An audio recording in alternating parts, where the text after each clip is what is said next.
sebagaimana Allah Sang Pencipta dan malaikatnya telah memberikan salam hormat kepada beliau. Teman-teman sekalian, kalau seseorang di antara kita memiliki hubungan dengan orang lain, sosok manusia punya hubungan dengan manusia yang lain, dan manusia ini kebetulan yang menjadi teman dekatnya atau yang dia jalin hubungan dengannya adalah orang yang memiliki kedudukan, jabatan, punya kekayaan, kesempurnaan fisik, orangnya cerdas, baik, apalah segala macam sifat yang kira-kira kita banggakan dari seorang teman ada padanya. Setiap kali kita ada masalah, dia selalu hadir dalam kehidupan. Setiap kali kita sedang melakukan satu perbuatan baik, dukungannya harus selalu atau selalu berada bersama kita. Kira-kira bagaimana kita merasakan ketentraman jiwa pada orang ini? Saya yakin kita sepakat bahwasanya kita akan sangat tentram dengan orang ini. Rasanya kalau tidak ngobrol sehari saja sama dia rugi. Nyaman rasanya kalau mendengar suaranya, karena setiap hari kalau kita telepon selalu dengan sambutan meriah, selalu dengan motivasi positif. Apapun yang kita ingin keluhkan selalu dijadikan sebagai amanah, tidak pernah dibongkar kepada orang lain. Apa saja yang kita butuhkan selalu orang ini hadir, dan ini biasa kita namakan dengan sahabat setia. Saya yakin kita sepakat teman-teman sekalian, kita sangat senang dengan orang ini. Bahkan mungkin semua file rahasia kita berikan kepada dia. Ini pembukaan ceramah kita sebenarnya. Judul kita teman-teman sekalian, indahnya menjalin hubungan dengan Sang Pencipta Allah. Kalau seandainya kita bisa merasa tentram dengan manusia yang kayak tadi saya berikan ciri-cirinya, dan itu ada, bukan tidak ada dari manusia yang seperti ini, kita bisa merasa tentram. Padahal pada saat kita minta nasihat, dia cuma bisa mengucapkan kata-kata. Mungkin pada saat kita butuh bantuan materi, dia hanya bisa memberikan semampunya. Pada saat mungkin kita berbuat kebaikan, dia hanya bisa support semampunya. Manusia banyak lupa dengan hal yang besar, dan mereka melihat hal yang kecil. Seringkali yang saya kasih contoh di dalam materi-materi sebelumnya, kita kadang-kadang kagum dengan pelukis yang melukis dengan lukisan kecil, yang dia mengambil lukisan dari sesuatu yang kita lihat depan mata kita, dan kita bangga dengan lukisan dia karena persis seperti apa yang kita lihat. Padahal manusia itu hanya menciplak saja, dan lukisan manusia tidak pernah bisa bergerak. Tapi lukisan Sang Pencipta, kalau seorang pelukis bisa melukis pohon kelapa dan kita kagum karena warnanya persis seperti itu, tidak bisa bergerak, dia hanya sekedar bisa membuat kita kagum kalau melihatnya dan mengenang pada saat dia melukisnya. Tapi lukisan Sang Pencipta, saudaraku, bergerak daunnya, buahnya bisa diincipi rasanya, bisa dilihat, lautannya bisa bergerak, manusianya bisa bergerak. Berapa juta spesies hewan yang kita bisa lihat dengan beragam macam warna kulitnya di depan mata kita. Ini harimau, yang itu singa, yang ini serigala, yang itu ular, yang ini kuda, yang sana jerapah, yang sini gajah, dan segala macam hal. Bagaimana bisa manusia tidak bisa melihat keajaiban Pencipta, Sang Pencipta yang maha luar biasa ini, dan dia kagum dengan hal-hal yang kecil. Kita bangga dengan teman kita yang meminjamkan rumah sehari atau 2 hari. Bahkan pada saat kita dipinjamkan rumah, segala fasilitas diberikan oleh dia. Kulkasnya penuh, segala macam apa yang kita butuhkan penuh, ya, dipenuhi. Panel listrik tinggal dipencet, kemudian nyala semuanya. Remote AC tinggal dipencet, kemudian nyala semuanya. Lalu kita kagum dengan orang itu. Itu tidak salah, manusiawi. Tapi yang salah adalah Anda tidak bisa menilai panel-panel listrik yang besar. Teman-teman sekalian, bukankah ada matahari yang terbit setiap hari tanpa kita memencet panel listriknya? Bagaimana besarnya kita bangga dengan panel listrik yang kecil, dan kita lupakan listrik yang luar biasa, yang tampaknya tidak ada makhluk yang bisa hidup. Bagaimana kita lupa dengan hal yang besar seperti itu? Bagaimana caranya kita bangga dengan lukisan seseorang tadi, dan kita lupa dengan di depan mata kita ribuan makhluk, jutaan, miliaran dari hewan-hewan, dari serangga dengan suaranya, dengan warnanya, dengan gerakannya. Manusia depan mata kita dengan beragam macam paras wajah, warna kulit. Lisan kita bisa mengucapkan kata-kata dengan beragam macam bahasa. Bisa membedakan mana rasa manis, rasa asin, rasa segala macam asam dan seterusnya dalam waktu yang bersamaan. Hidung kita bisa membedakan mana bau wangi, mana bau busuk dalam waktu seketika. Kita lupakan sesuatu yang besar seperti itu dan kita bangga dengan hal yang kecil hanya karena teman kita menyemprotkan minyak wangi dan kita rasa wangi. Hanya karena kebetulan kita lewat di sebuah tempat dan kita bisa mengatakan, oh busuk bau ini. Dan kita lupakan alat di hidung kita yang bisa membedakan bau wangi dan bau busuk seketika. Bagaimana bisa manusia lalai dengan hal yang besar dan mereka bangga dengan hal yang kecil, saudaraku. Dan inilah upaya syaitan laknatullahi alaihi untuk menjauhkan manusia dari penciptanya Allah subhanahu wa ta'ala. Allah zat yang maha pemurah, maha penyayang, menyebutkan dengan beragam macam sifat-sifatnya. Dan memang kita lihat depan mata kita. Pada saat Allah betul-betul mengatakan Alhamdulillahi Rabbil Alamin, segala puji bagi Allah Tuhan alam semesta. Memang semuanya memang Dia yang ciptakan. Semuanya yang kita lihat dan kita lihat memang Dia yang ciptakan. Dia pemilik alam semesta ini. Kemudian Ar-Rahmanir Rahim yang maha pengasih dan maha penyayang. Memang benar-benar Dia maha pengasih dan penyayang. Fir'aun yang jelas-jelas mengaku sebagai Tuhan, membantah Musa alaihissalam, kufur kepada Allah dan mengatakan kepada Haman, ya Haman ibni li sarha la'alli attalu ila ilahi Musa wa inni la adhunnuhu kadhiba. Wahai Haman, buatin saya menara supaya saya bisa naik dan saya mau lihat Tuhannya Musa itu. Pencipta dia juga.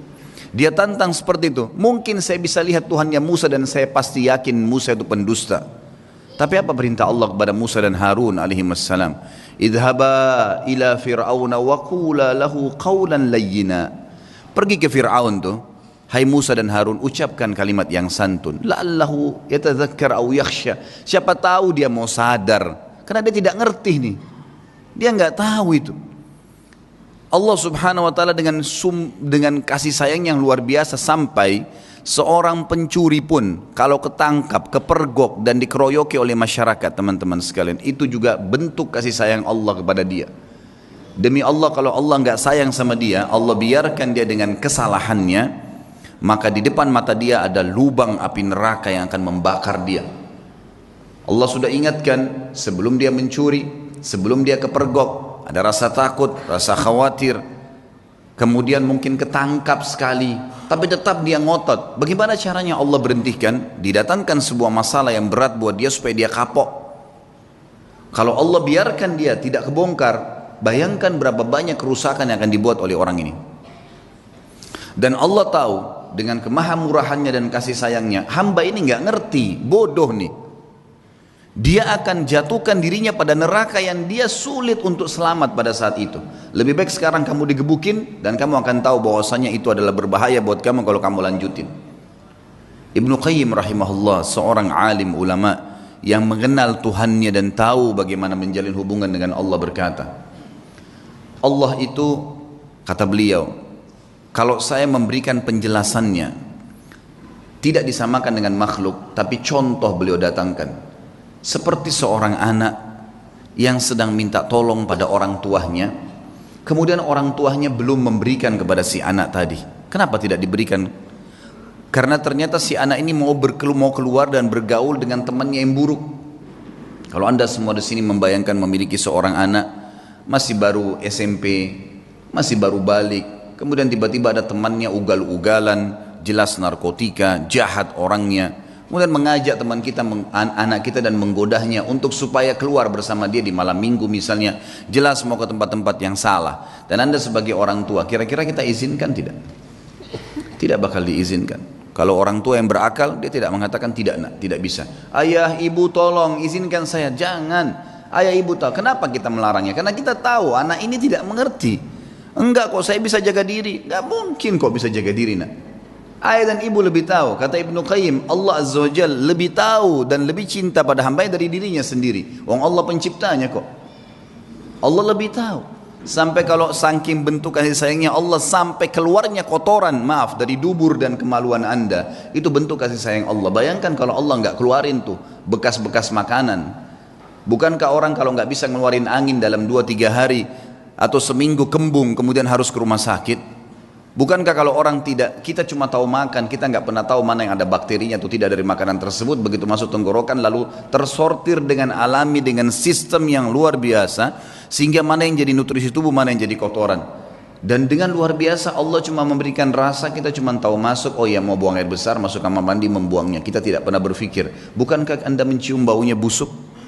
Artinya bayangkan kalau tertinggal di perut kita bau yang busuk seperti itu. Tapi kita cuma tahu manusia melihat hal yang kecil. Oh ya sudah selesai buang air besar, udah keluarlah, udah selesai. Tinggal tahu makan lagi. Siapa yang menggerakkan motor di tubuh Anda ini? Siapa yang membuat mengelolanya? Siapa yang mengeluarkannya? Siapa yang membaginya? Siapa yang mengaturnya? Dan segala macam pertanyaan yang tidak bisa sebenarnya kita gambarkan, teman-teman sekalian. Saya sekarang ingin menyampaikan, mudah-mudahan Allah ikhlaskan niat kita, terutama buat diri saya sendiri tentunya, indahnya menjalin hubungan dengan Allah Subhanahu wa taala.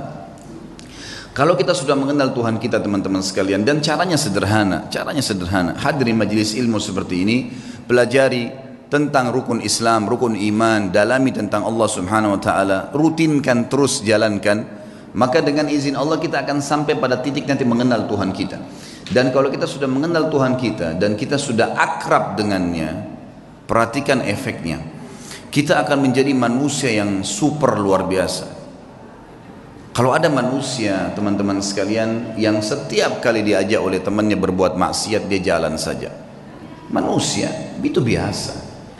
Tapi Anda bisa menjadi manusia yang luar biasa kalau mau. Di saat lagi diajak pada hal-hal yang haram kita nolak, bisa. Dan itu hanya satu saja, orang yang tahu dan mengenal Tuhannya Allah Subhanahu wa taala. Sampai pada hal yang kecil, teman-teman sekalian. Sampai pada hal yang kecil kita bisa terbentuk pribadi kita menjadi manusia yang luar biasa. Saya akan mulai dengan kisah seorang anak muda yang ada di Irak, terkenal dengan kesalehannya. Orang ini dalam kisah yang sedang saya baca, saya tidak temukan namanya. Tapi kita ambil ibrah, pelajaran. Orang ini saking kekuatan hubungannya dengan Allah luar biasa, kalau azan langsung ke masjid on time, tidak pernah ketinggalan saf pertama. Dari pakaiannya sudah penampilannya sangat dekat dengan Allah. Kalau ngomongnya selalu cuma ayat Al-Quran, nasihat, hadis Nabi SAW. Hidupnya sehari-hari begitu. Kalau bekerja mencari yang halal, pokoknya sudah di jalan Allah Subhanahu wa taala. Orang ini memiliki kelebihan fisik, sangat gagah. Di Baghdad terkenal pada saat itu dia adalah anak yang paling gagah. Umurnya juga masih sekitar 19 tahun pada saat itu kisah ini terjadi. Sampai menjadi buah bibir di kalangan seluruh wanita di Baghdad pada saat itu. Berharap wanita bisa ngobrol saja sama dia karena luar biasa tampannya, orangnya santun, sampai dikejar-kejar. Yang terjadi saudaraku, ada satu wanita kaya, seorang istri pejabat pada saat itu, terkenal dengan kecantikannya, kekayaannya. Semua laki-laki juga mengejar dia karena kelebihan fisik yang dia miliki. Dia berkata kepada orang di sekitarnya, saya akan menaklukkan laki-laki itu dan pasti dia akan berzina dengan saya.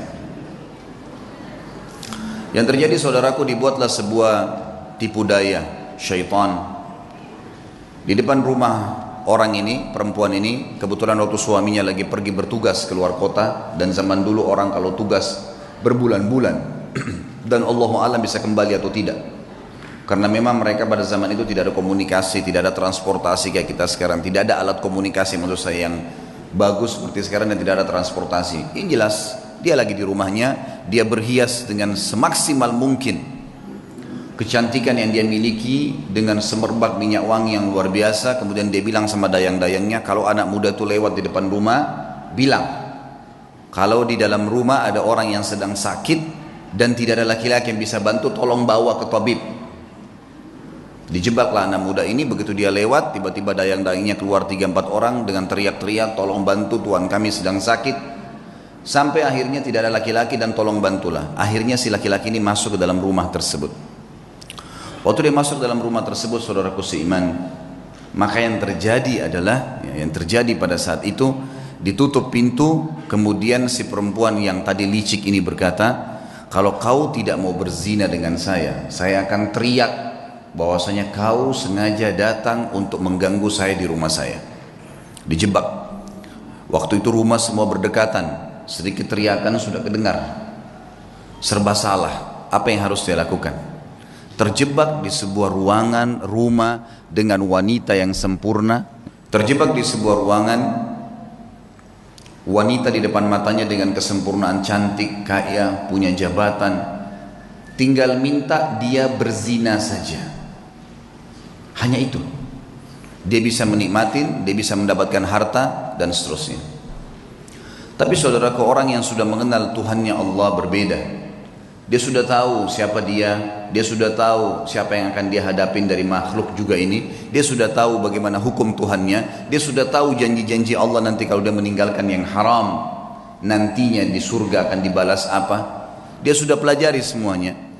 Maka dia pun berdoa kepada Allah mengatakan, ya Allah, engkau tahu bagaimana aku menjaga hubunganku denganmu dengan baik. Dan dari dulu aku sudah selalu digoda untuk melakukan hubungan dengan lawan jenis dan aku selalu menahannya. Kenapa sekarang aku tiba-tiba masuk dalam sebuah jebakan syaitan yang seperti ini? Selamatkanlah ya Allah. Tiba-tiba dia rasa mules, perutnya nggak enak. Kemudian dia bilang, saya mules, saya butuh kamar kecil. Kata perempuan tersebut, kamar kecil di depan mata saya ini, buka, silakan masuk. Tapi tetap setelah kau keluar kau akan zina dengan saya. Kalau enggak saya akan teriak. Dia masuk, kemudian dia buang air besar. Dalam kisah ini, maaf, kisahnya memang begitu. Buang air besar. Setelah buang air besar, muncul ide di pikiran dia. Tiba-tiba Allah berikan petunjuk. Dia mengambil kotorannya sendiri, dia tempel di bajunya. Pada saat dia keluar dari ruangan tadi, si perempuan kaya ini yang terkenal dengan kebersihannya, kecantikannya segala, kaget melihat. Tadinya bajunya rapi orang ini, tiba-tiba penuh dengan kotoran dia sendiri. Lalu dia mengatakan, kenapa kau begini? Dia bilang, saya begini orangnya. Inilah yang sedang terjadi sekarang. Maka kalau kau memang mau berzina, saya orangnya sudah seperti ini. Ini kotoran di badan saya. Akhirnya perempuan tersebut mengatakan, keluarkan laki-laki ini jorok dan kotor. Dikeluarkan dari perempuan tadi, dan dia begitu keluar di depan rumah perempuan tadi sujud syukur kepada Allah selamat dari zina. Bagaimana seseorang kalau tahu dan mengenal Tuhannya, dia akan menyelamatkan dirinya dari dosa, bukan cuma terjerumus, sudah terjebak masih bisa lari, teman-teman sekalian. Betapa lemahnya banyak orang di antara kita, bukan cuma dijebak, dianya sengaja jerumuskan dirinya. Padahal sabda Nabi SAW jelas dalam hadis Bukhari, kalau seseorang hamba berbuat dosa, satu dosa kecil, tertetes di dalam hatinya titik warna hitam, kelam. Kata ulama hadis begini, maksudnya apa tetesan hitam itu? Dia akan merasa beberapa hari ke depan hidupnya gelap, hidupnya sulit dengan satu dosa kecil. Hidupnya sulit, kelam, banyak pintu-pintu rezeki yang masih tertutup sampai titik hitam itu bersih. Apa kata Ibnu Umar radhiyallahu anhu? Aku mengetahui beratnya dosa kecil yang aku lakukan. Ahkar dzam, dosa yang paling kecil. Mungkin kita cuma melihat sesuatu yang biasa, mungkin cuma sekedar dengar sesuatu yang tidak disengaja. Saya tahu Allah mengharamkan saya sholat berjamaah subuh di masjid sebulan. Terharamkan dari ibadah gara-gara dosa yang paling kecil bagi dia. Sampai saya kadang-kadang teman-teman sekalian kalau menyimak kisah orang-orang saleh ini menganggap diri kita luar biasa kecil. Saya pernah diajak sama istri saya ke satu tempat, butuh sekali harus masuk di mall. Lalu kemudian saya ambil headset handphone saya pasang di kuping. Sambil saya dengarkan ceramah saya sendiri atau saya dengarkan tilawah. Waktu itu tiba-tiba terlintas di benak saya seperti itu. Sebelumnya subhanallah saya nggak pernah terfikir. Kalau saya masuk ada musik saya pikir ini adalah hal yang biasa. Bukan saya yang putar kok gitu kan.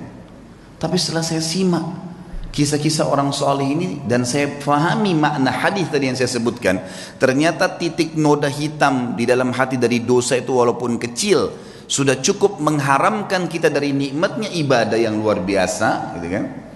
Sampai saya pasang headset tersebut, saya putar. Saya belum menasihatkan istri saya karena saya sendiri juga masih saya sendiri masih butuh itu. Sambil jalan, kemudian setelah saya belanja kami keluar dari mall, lalu dia tanya, kenapa tadi pakai headset? Saya bilang, bukan tadi kamu dengar musik di sana sini? Dia bilang iya, tapi kan bukan kita yang putar. Saya bilang iya. Ingat, dosa itu seperti segelas racun. Kamu tahu atau tidak tahu itu racun, tetap akan berefek. Saya tidak mau nodai iman saya. Betul-betul memang saya rasakan sendiri selama ini subhanallah kalau saya jalan ke mall dan dengar musik pun, begitu pulang berbeda ibadahnya. Ada gangguan di ibadah sholat malam, ada gangguan di bacaan Al-Quran, ada gangguan di ibadah-ibadah yang lain. Dan itu nyata memang subhanallah. Makin kental kita jaga hubungan dengan Allah subhanahu wa ta'ala, makin jeli kita hati-hati dalam menjaga hubungan dengan Allah, maka makin kental hubungan dengan Allah subhanahu wa ta'ala, makin terasa itu kenikmatan imannya. Makanya syaitan berusaha untuk mengelabui itu. Bagaimana caranya supaya bisa rusak itu? Coba kita simak sekarang kisah, banyak kisah-kisah orang saleh. Kalau kemarin ada beberapa sahabat yang kita angkat kisahnya dalam generasi emas Islam, kita coba korek sekarang kisah tabi'in. Mungkin ada di antara anda yang mengatakan itu kan Ustadz kemarin sahabat, lihat Nabi. Baik, kita lihat generasi tabi'in. Kita lihat generasi yang tidak jauh dari kita, tidak melihat juga Nabi Muhammad SAW.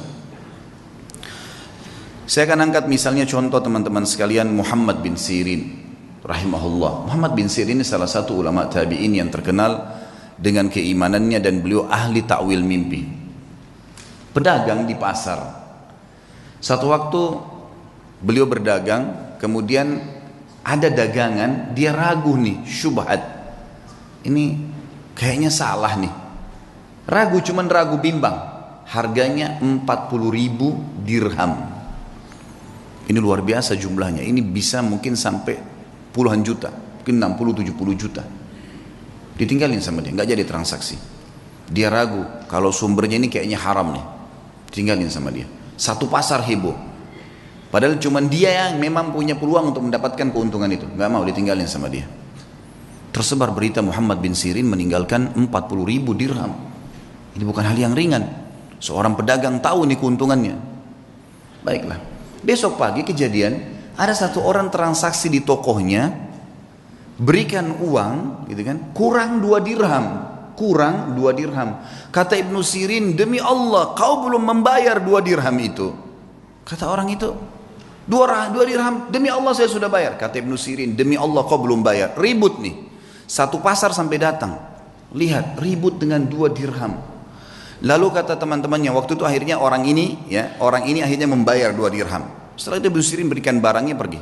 Orang-orang pasar tanya, wahai Ibnu Sirin, kemarin anda meninggalkan 40.000 dirham karena syubhat. Sekarang anda bersumpah atas sama Allah kena ngejar 2 dirham.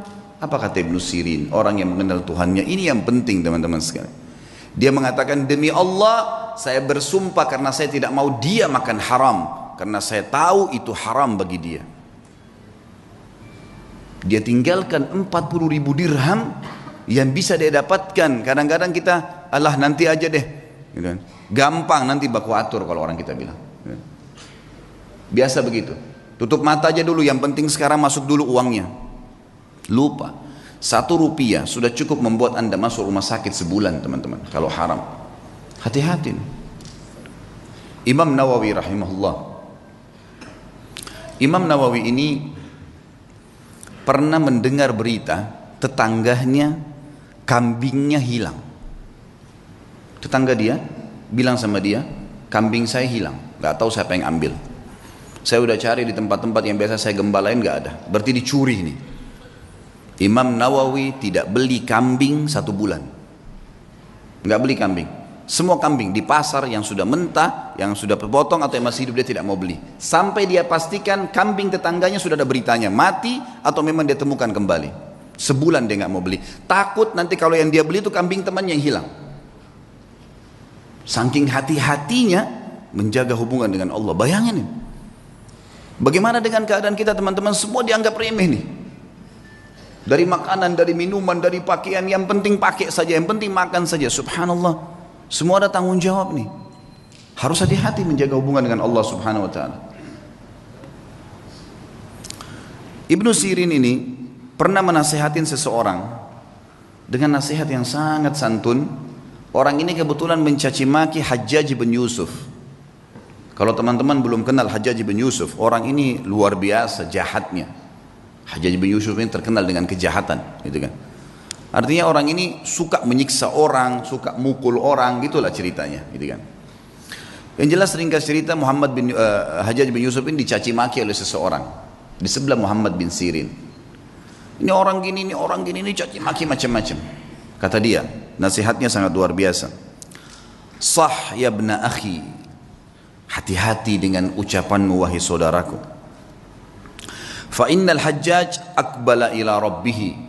Ketahuilah Hajjaj ini yang sedang kau bicarakan sedang menuju kepada Tuhannya. Ini sedang menuju kematian ini. Tidak usah khawatir, sejahat apapun dia, sehebat apapun dia, pasti mati. Dia sedang menuju ke Tuhannya. Wa innaka innama taqdimu 'ala Allahi yaumal qiyamah, dan kau juga sedang menuju kepada Tuhanmu dan kau akan bertemu dengannya pada hari kiamat nanti. Satajid anna ahkaradh dham min dhunubika asharru min ala nafsika min a'zami fa'alahu Hajjaj. Dan pada hari itu, di hari kiamat, kau akan temukan dosamu yang paling kecil, kau akan lebih khawatir dan lebih takut daripada dosa terbesarnya Hajjaj yang pernah dia lakukan. Dia akan dihukum sama Allah.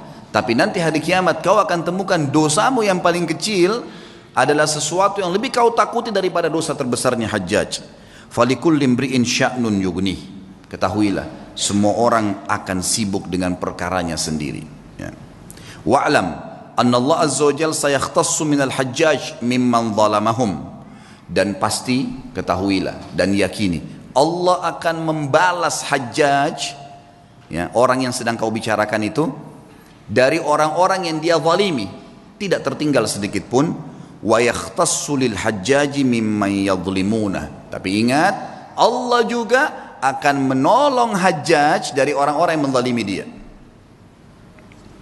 Fala tushghilanna nafsaka ba'dal yaumi bisabbi ahad. Oleh karena itu, mulai hari ini berhenti mencaci orang lain. Nasihat yang luar biasa. Karena orang kenal Tuhannya. Orang buruk pun jangan ceritain, tidak usah urus urusannya orang. Sudahlah, gitu kan.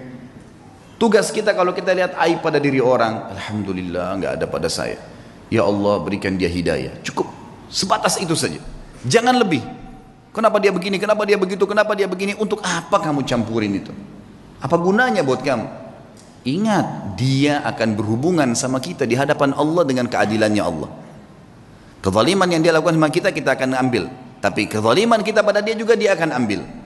Gak ada yang tersembunyi hari kiamat. Kisah yang lain, Muhammad bin Sirin, masih Muhammad bin Sirin, saya akan sebutkan beberapa figur. Muhammad bin Sirin ada 3 kisah yang saya angkat. Tadi kisah kedua, kisah ketiga teman-teman sekalian. Muhammad bin Sirin ini pernah membeli madu. Madu ini kebetulan dibeli 1 gentong besar. Kalau gentong di zaman dulu itu mungkin ya bisa menampung sekitar 200 kilo madu. Sampai 250 kilo madu. Waktu dia beli, dia taruh di gentong, rupanya malam hari atau dia tidur, dia lupa tutup gentong itu. Masuk tikus. Tikus ini masuk ke madu. Masuk, dan ini madu diambil karena jumlahnya banyak, jatuh tempo. Muhammad bin Sirin rahimahullah lupa tutup, masuk tikus, tikusnya waktu dia bangun pagi, dilihat mati di madu itu, nggak bisa keluar, melengket, mati. Muhammad bin Sirin rahimahullah mengambil madu itu semuanya dibuang. Dibuang, sengaja cari sungai, dibuang. Dia bukan buang biasa, dibuang di sungai supaya mengalir gitu. Orang-orang semua datangin, wahai Muhammad bin Sirin, tinggal kamu angkat tikusnya, yang lainnya jual. Kenapa kok harus semuanya dibuang? Apa jawaban dia? Demi Allah saudaraku, aku tidak tahu tetesan mana madu yang kena bakteri, yang kena kotorannya, najisnya tikus itu, sehingga saya jual pada seseorang dan saya menipunya gitu. Maka saya lebih baik rugi semuanya daripada saya dihisab sama Allah hari kiamat. Luar biasa imannya. Dibuang, dialirkan semua. Kisahnya berlanjut, subhanallah. Pemilik madu datang nagih. Beberapa waktu kemudian, wahai Ibnu Sirin, tagihannya. Kata Ibnu Sirin, saya belum punya uang. Kata dia, baiklah, bagaimana jalan keluarnya? Ibnu Sirin bilang, kasih saya waktu, beberapa waktu saya akan bayar. Baiklah, dikasih waktu. Berjalan waktu, sama Ibnu Sirin dengan hikmah Allah belum punya duit. Orang ini hanya mengeluh kepada hakim. Hakimnya manggil, Muhammad bin Sirin ulama besar, dipanggil, dihormatin di pengadilan, lalu dikatakan, wahai Ibnu Sirin, bagaimana kasus anda? Dia bilang hukum di tangan Anda. Ceritanya begini. Dan memang saya belum punya apa-apa. Kata hakim, kalau begitu Anda akan dipenjarakan. Kata Ibnu Sirin, lakukan. Penjarakan. Dipenjarain Ibnu Sirin. Sampai tunggu siapa yang bisa bayarin buat dia gitu. Subhanallah, penjaga penjara tahu siapa Ibnu Sirin, ulama besar. Kata penjaganya apa? Wahai Ibnu Sirin, kalau malam hari pulanglah tidur dengan keluarga Anda, pagi silakan Anda kembali ke sini. Kira-kira bagaimana tuh kalau kita ditawarin begitu? Penjaga penjara, silakan pulang ke rumah, nanti pagi datang lagi ke sini. Gitu. Begitu terus di penjara. Kata Ibnu Sirin, demi Allah, sambil pegang kerangkengan penjaranya, demi Allah ya saudaraku, saya tidak akan tolong kamu masuk ke neraka. Saya akan tinggal di sini sampai utang saya terbayar. Gak mau keluar. Baca Al-Quran, sholat malam, sampai akhirnya orang-orang satu Baghdad datang membayarkan dia. Didengar ceritanya dibayarin, ya. Lunasin utangnya sampai dia keluar. Tapi bagaimana mereka mengetahui hubungannya dengan Allah Subhanahu Wa Taala? Dan ini satu hal yang mahal teman-teman sekalian, mahal sekali. Ini hanya bisa didapatkan bagi jiwa-jiwa yang suci, yang bersih, yang mau memang berhubungan dengan Tuhannya. Dan Allah Azza wa Jalla ini zat yang kalau memberi selalu dalam Al-Quran bahasanya apa? Bighairi hisab. Innama yulaqqas sabiruna ajrahum bighairi hisab. Selalu ada kalimat bighairi hisab, bighairi hisab. Bighairi hisab itu tanpa ada hitungan. Kita kalau minta sama Allah satu, Allah nggak kasih satu, 10, 100, 100 ribu. Luar biasa kalau pemberian Allah SWT itu. Saya pernah punya pengalaman pribadi teman-teman sekalian di Jakarta. Waktu saya buka restoran. Subhanallah, dengan hikmah Allah terjadi sesuatu pada saat itu. Restoran ini mengalami kemunduran. Kemudian saya tidak tahu harus berbuat apa lagi. Lalu kemudian saya tetap menjaga komitmen di jalan Allah Subhanahu Wa Taala. Itu memang kebetulan tidak ada duit sama sekali. Restoran ini harus dibongkar total, pindah dari tempat sewanya. Saya nggak tahu harus buat apa. Yang saya lakukan adalah saya coba pada saat gentingnya seperti itu, bagaimana justru kita gencet diri kita untuk lebih dekat dengan Allah. Hati-hati, jangan malah masuk ke dalam hal yang haram, karena makin memuncaknya sebuah cobaan, maka makin dekat jalan keluar dari Allah. Ini sudah harus 1 minggu lagi saya bayar, dan kalau tidak dibongkar paksa, bisa rusak barang-barang. Nilainya barang yang ada di situ tidak kurang dari 1 miliar rupiah. Ini kalau dibongkar, dirusak semua, ini jadi masalah. Dan ini ada investor yang masuk dengan saya. Ya Rabbi, apa jalan keluarnya? Coba saya menghubungi ayah saya, kebetulan alhamdulillah beliau masih hidup, tolong doain saya, mudah-mudahan ada jalan keluarnya. Kemudian saya coba juga melakukan hal-hal yang saya mampu, ibadah kepada Allah SWT, sambil tetap saya sabarin, tunggu sampai titik terakhir. Subhanallah, waktu itu kejadian hari Senin, hari Jumat itu kalau saya tidak punya informasi jelas, maka akan dibongkar paksa. Dan ini akan dibongkar, saya nggak tahu mau taruh di mana barang-barang yang penuh. Jumlah luasan restoran 163 meter yang sangat besar, penuh dengan barang-barang. Mau ditaruh di mana nih? Ada coolernya, ada chillernya, ada macam-macam. Subhanallah, hari Rabu saya pengajian malam di Blok M Square di Jakarta. Ada satu jemaah saya, jazakallah khair. Beliau rupanya penggemar ceramah tapi sering dengar di YouTube. Tinggal di Perancis, orang kita. Beliau datang, bukan WhatsApp ke saya, Ustaz saya lagi mau ke Jakarta, saya lagi di Jakarta, saya ingin hadir langsung ceramahnya Ustaz. Oh fadlan, silakan antum datang ke Blok M Square hari Rabu malam ini. Kebetulan maghrib isya ada materi dosa-dosa besar, habis isya insya Allah akan ada tanya jawab sampai jam 9 malam. Datanglah beliau, habis selesai ceramah dia datang salaman sama saya, karena saya belum pernah lihat fisiknya, cuman selama ini kontek-kontekan program sosial yang saya kasih, sumur lah, beli motor buat da'i lah, beragam macam program yang saya kadang-kadang buat di pengajian, itu semua dia ikut menyumbang. Sampai terakhir jazakallah khair, beliau nyumbang untuk mengumrohkan 2 orang hafidh Quran, yang saya buatin program, kemudian alhamdulillah dia ikut. Yang jelas teman-teman sekalian, saya waktu itu kemudian saya ngobrol sama dia habis sholat, lalu kemudian saya kasih di mobil saya, kebetulan ada beberapa buku agama, silahkan ambil, bawa pulang, mungkin antum bisa baca-baca. Pas mau pisah, hitungan 2 menit sebelum pisah, dia ngomong sama saya, Ustaz saya kemarin ke Ajwad, ke restoran antum, tapi tutup. Oh iya akhi, Udah tutup itu, mungkin sekitar sebulan sekalian tutup. Dan memang keadaannya sekarang kayaknya udah nggak bisa saya lanjutin sewanya karena terlalu mahal. Dan ini insya Allah akan mungkin dibongkar, dalam 1-2 hari ini sudah akan dibongkar. Mungkin memang tidak bisa buka lagi. Loh kenapa Ustaz masalahnya? Saya ceritain sepintas. Karena sewa ini harus bayar per bulan sekian, jadi saya tidak bisa menjalankan lagi. Tapi memang nilainya restoran sekian, mungkin saya akan buka. Saya sudah coba tawarkan saham ke beberapa jemaah, memang belum ada jalan keluar. Emang sahamnya berapa Ustaz? Sahamnya sekian saya bilang.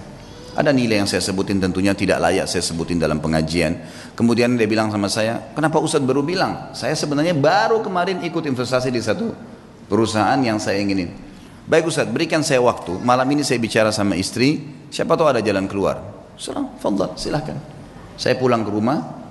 Kemudian saya setelah mandi segala, mungkin sekitar jam 10 malam saya dihubungin sama beliau. Ustaz, saya sudah musyawarah sama istri, kayaknya saya akan ikut sama antum nih. Investasi. Restoran itu kita bongkar, pindah dari satu tempat, kita sewa, kita pindah semua. Tiba-tiba.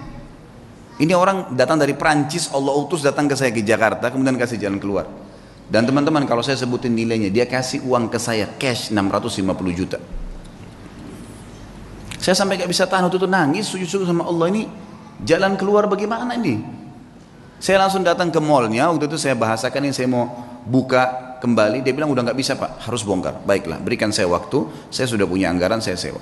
Besoknya saya keliling, subhanallah, saya longin waktu, tidak ada saya kosongin pengajian, saya dapat tempat kontrakan baru, ada tempat lebih besar, saya bisa bayar, pindah semua dengan mudahnya. Dalam 2 minggu setelah itu sudah pindah semua, alhamdulillah, dan sekarang berjalan sudah hampir 2 tahun. Sabar sedikit dalam ketaatan, dan Allah Azza wa Jal ada bersama kita teman-teman sekalian. Innallaha ma'al ladzina taqaw wal ladzina hum muhsinun. Allah sudah katakan Allah akan selalu bersama dengan orang yang beriman dan orang yang berbuat baik. Ini enggak, kadang-kadang orang sudah dalam keadaan genting, susah, maksiat lagi, tambah kebar, tambah mabuk, tambah berzina, menambah menumpuk-numpuk masalahnya. Sementara masalah kecil saya sudah cukup membuat masalah yang besar buat kita. Maka harus sabar, yakin dengan Allah Subhanahu wa taala. Kita dengarkan kisah Asy-Syu'bi. Syu'bi terkenal seorang ulama tabi'in, nama lainnya Amir bin Syurahbil rahimahullah.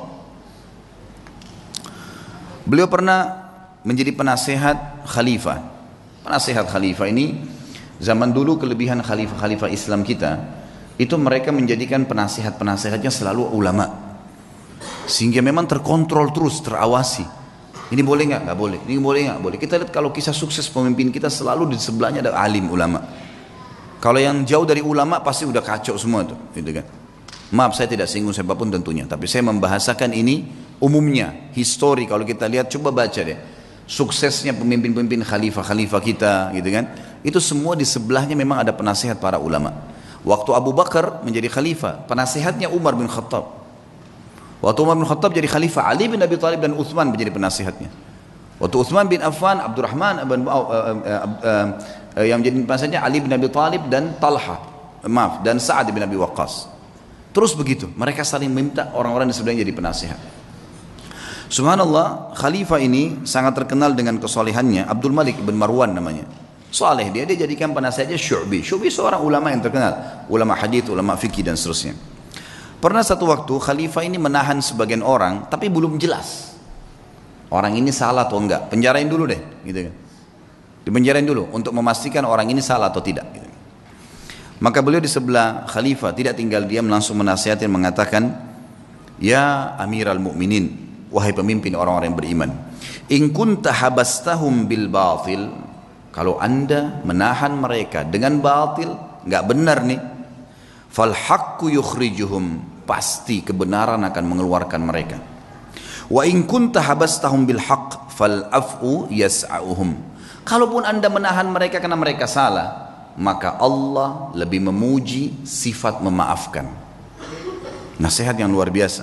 Maka Abdul Malik pun rahimahullah langsung memaafkan orang-orang tersebut, menyelesaikan hak-haknya orang yang diambil, ya. Betul-betul kebutuhan pada saat itu bukan hal mencuri, bukan hal yang apa ya, hal-hal yang masih bisa ditoleransi, karena memang ada perseruan yang akhirnya masih bisa ditoleransi.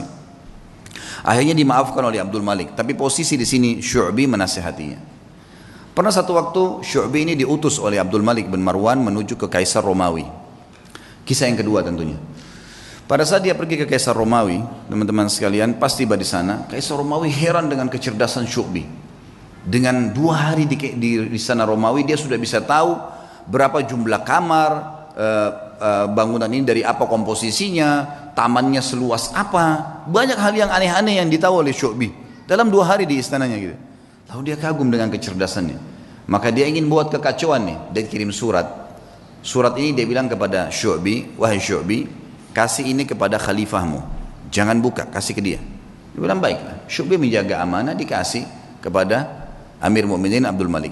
Lalu waktu dibuka tulisannya begini, dari Kaisar Romawi kepada yang terhormat Raja Muslim Abdul Malik bin Marwan, saya melihat bahwasanya orang yang sedang kamu utus ini sangat cerdas dan kayaknya dia yang paling layak menjadi khalifah gitu.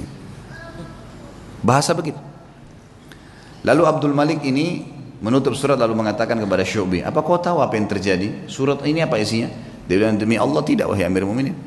Amanahnya adalah titipin surat ini kasih ke Amir Mu'minin. Kira-kira kalau kita tahu isi suratnya seperti itu, masa kita mau kasih ke khalifah gitu ya? Kalau secara akalnya memang dia nggak buka apa adanya. Dan orang yakin kepada Allah Subhanahu wa taala. Sehebat apapun tipu daya yang dibuat oleh manusia, wa makaru wa makarallah wallahu khairul makirin. Mereka mengatur tipu daya dan Allah juga mengatur tipu daya, dan Allah sebaik-baik pengatur strategi tipu daya. Mau kemana dia muter-muter, mau kemana dia buat data-data palsu, surat-suratnya sampai kemana gitu ya. Toh kapasitas perutnya cuma makan 2 piring, tempat tidurnya cuma 1 kali 2 meter, dan pada saat mati cuma membawa kain kafan. Mau dibawa kemana tuh mobil yang dibeli dari uang haram, tas-tas bermerek, dompetnya, makanan-makanan mewah yang dia makan akhirnya jadi kotoran dan jadi penyakit buat dia. Kebodohan, karena tidak faham. Ringkas cerita adalah, kata Syu'bi, demi Allah saya tidak tahu ya Amir Mu'minin. Kata dia, sesungguhnya Raja Kaisar Romawi itu menulis surat mengatakan kagum dengan kecerdasanmu, dan dia berkata gitu kan, kalau kamu adalah orang yang paling layak jadi khalifah. Kata Syu'bi, demi Allah yang bermukminin, karena dia belum kenal anda. Kalau dia kenal anda, pastilah otomatis dia akan tahu bahwasanya anda lebih cerdas daripada saya. Lalu kata Abdul Malik, saya sudah faham apa maksudnya. Lalu kemudian dia kirim surat lagi ke Raja Romawi, dan dia berkata kepada Amir Mu'minin Abdul Malik bin Marwan dan kepada Kaisar Romawi, apa yang kamu ucapkan itu ya, sebenarnya sudah saya baca. Kalau kau ingin mengacaukan kerajaan saya, dan ketahuilah saya dan Syu'bi bersaudara karena Allah, dan tidak akan pernah kau bisa masuk di dalamnya. Lalu pengantar surat ini rupanya waktu dia ngantar surat, dia sempat di sebelahnya Kaisar Romawi, dia dengar. Maka dia mengatakan, ya demi Allah, kata si Kaisar Romawi, tapi dalam bahasa Arab diterjemahkan, karena mereka juga memanggil Allah, orang-orang Kristen gitu kan. Demi Allah, saya tidak ingin kecuali itu, ingin mengacaukan kerajaannya. Tapi hubungan antara seorang mukmin dengan mukmin, teman-teman, atasan dengan bawahannya, tidak mudah dikoyahkan kalau dia kenal Allah Subhanahu wa taala. Orang ketiga datang membuat fitnah, membuat apa, semuanya tidak akan ada masalah buat dia. Kisah yang lain, Atha bin Abi Rabah rahimahullah. Atha bin Abi Rabah ini teman-teman sekalian pernah, tentu Atha ini sedikit saya berikan gambaran, dan ulama mengatakan dalam ilmu jarh wa ta'dil, dalam ilmu hadis kita boleh ada hal-hal yang boleh disebutkan kalau berhubungan dengan kekurangan seseorang, kalau memang itu ciri khasnya, atau sesuatu yang kalau disebutkan tanpa menyebutkan nama pun, nah ini masuk bukan dalam ghibah. Yang jelas ulama menyebutkan ciri fisik di sini, seperti mereka menyebutkan Nabi SAW jarbu, tidak tinggi tidak pendek, itu bukan aib. Atha bin Abi Rabah ini seorang budak hitam, kulit hitam, disebutkan dalam buku-buku tentang penjelasan biodata beliau, orangnya kurus, kaki kanannya pincang, mata kanannya rusak, fisiknya sangat kurang rahimahullah. Tapi waktu Atha bin Abi Rabah menjadi ulama, khalifah waktu itu Sulaiman bin Abdul Malik, adiknya tadi Abdul Malik bin Marwan itu, anaknya Abdul Malik bin Marwan, waktu sudah meninggal ayahnya dia jadi khalifah. Sulaiman bin Abdul Malik ini orangnya baik, khalifah dan suka dengan alim ulama. Dia mengeluarkan peraturan kalau tidak boleh mengeluarkan fatwa di musim haji kecuali Atha bin Abi Rabah, orang alim ulama. Karena ini dalam haji tidak boleh sembarangan nih. Sampai Atha bin Abi Rabah dapat julukan ya alimnya ulama, gurunya para ulama. Ulama-ulama pun kalau datang di Mekah banyak meminta nasihat dari beliau. Atha bin Abi Rabah ini rahimahullah di musim haji datanglah Sulaiman ibn Abdul Malik khalifah dengan anaknya, dengan ketampanannya, dengan dayang-dayangnya, dengan kebesarannya, buka kemah besar, kemudian masuklah wukuf di Arafah. Sementara wukuf, Sulaiman mengatakan, di mana sahibuk, aina sahibukum, mana nih teman kalian nih? Biasanya kalau bahasa sahibukum ini santun dari khalifah untuk mufti, ya, untuk muftinya. Atha bin Abi Rabah ini ada di mana? Kata mereka, Amirul Mukminin lagi di kemahnya, lagi menunggu orang-orang yang lagi antri, lagi antri bertanya gitu. Dia bilang, saya punya hajat, saya ingin datang ke sana. Baiklah, Sulaiman datang. Sulaiman ini dia menunjuk si, ya, Atha bin Abi Rabah jadi mufti, dia yang memberikan gaji, gitu kan, pemimpinnya lah. Ya. Dan itu khalifah. Dan perlu diketahui Sulaiman belum lagi di zamannya ini khilafah Umayyah jadi luas sekali, luar biasa, gitu kan. Kuasanya sangat luas karena ayahnya juga punya kekuatan militer yang besar. Ringkas cerita dia pun datang dan dia seorang saleh. Begitu dia masuk ke kemahnya Atha bin Abi Rabah, disambut oleh Atha bin Abi Rabah, pelukan, ngobrol, saling menyebutkan kata-kata yang santun satu sama lain sebagaimana adab seorang muslim. Setelah itu Atha bin Abi Rabah bertanya, wahai Amir Mukminin, kenapa anda datang ke sini? Kata dia, saya punya hajat, ada pertanyaan yang saya mau tanya. Kata Atha bin Abi Rabah, ini orang tadi saya bilang ya, kekurangan fisiknya ada, dia pegawainya, yang datang ke dia ini, kalau mungkin maaf teman-teman di gubernuran sini, presiden langsung yang datang, bukan cuma gubernur, langsung datang, langsung ke ruangan dia karena ada hajat yang dia mau sampaikan misal, gitu kan. Datanglah teman-teman sekalian, lalu dia mengatakan, atau mengatakan hajat anda pribadi, pertanyaan pribadi, atau hajat umat Islam? Kata Amir Mu'minin, hajat saya pribadi, pertanyaan saya pribadi. Atha mengatakan, kalau begitu Amir Mu'minin, mohon maaf, anda keluar antri bersama muslimin, karena ada yang sudah antri sebelum anda punya hajat pribadi. Kalau itu hajat umat Islam, saya akan dahulukan anda. Orang di sekitar Sulaiman ini marah, tapi Sulaiman diam, rahimahullah. Beliau sangat luar biasa. Mana ada presiden atau raja mau dipermalukan begini? Kan tinggal jawab selesai kan gitu.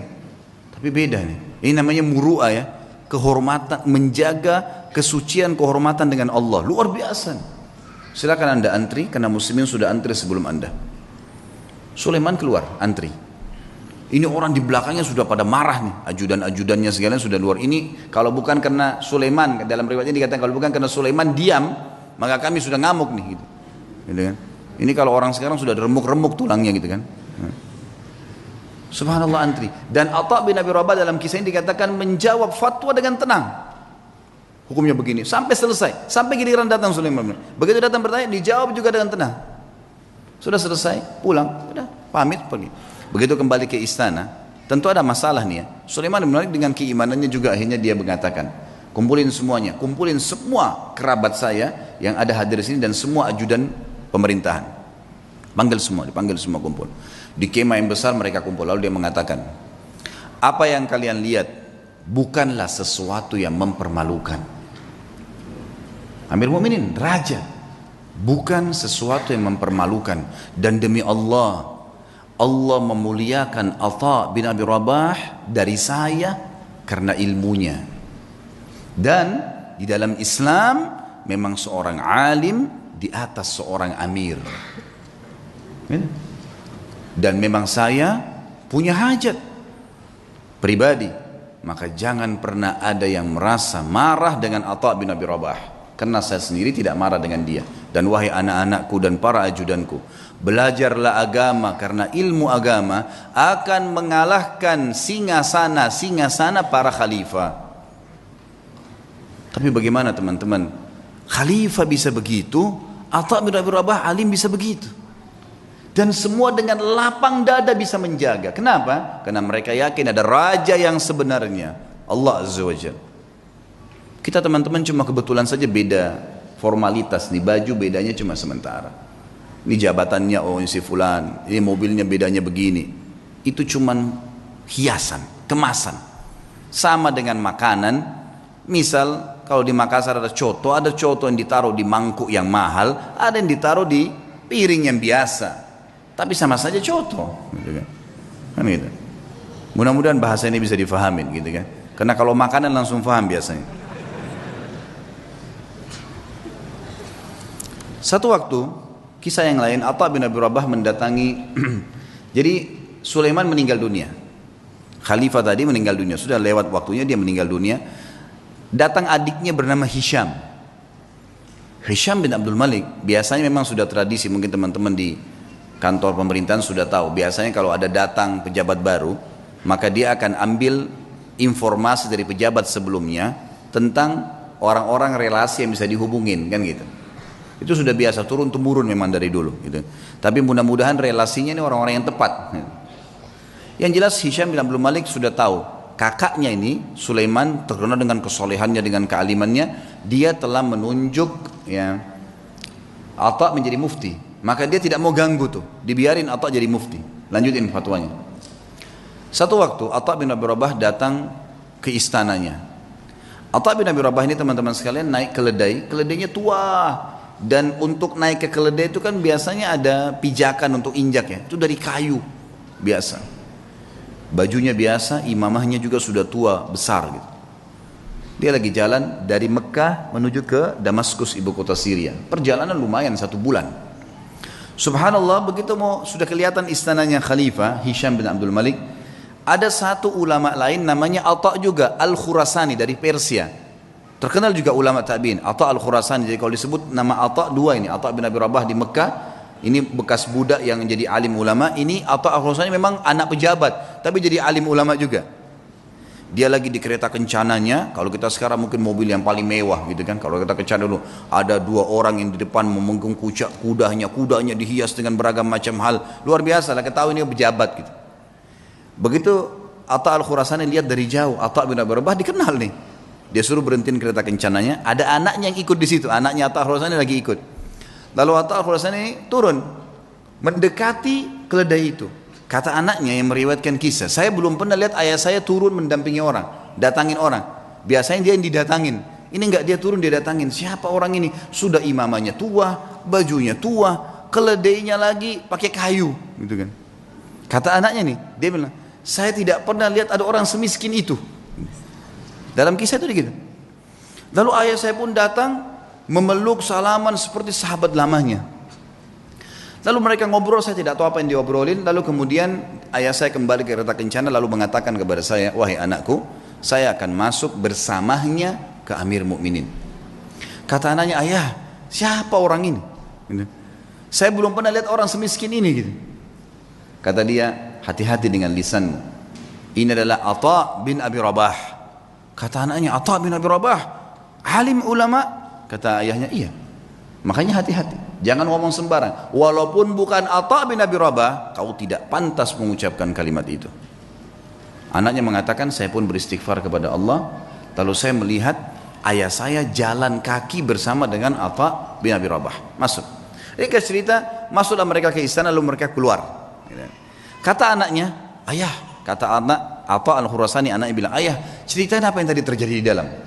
Kata Atha Al-Khurasani, demi Allah, kalau bukan Atha bin Abi Rabah, saya tidak diizinkan masuk. Atha bin Abi Rabah jalan pincang, kakinya hitam, tubuhnya hitam, bajunya biasa, matanya satu rusak. Jalan. Dia bilang, begitu kami masuk, ini Atha Al-Khurasani dengan baju jubahnya yang mewah dan seterusnya. Jalan. Dia bilang, begitu demi Allah kami masuk pintu gerbang istana, Hisham bin Abdul Malik berdiri dari singgasananya.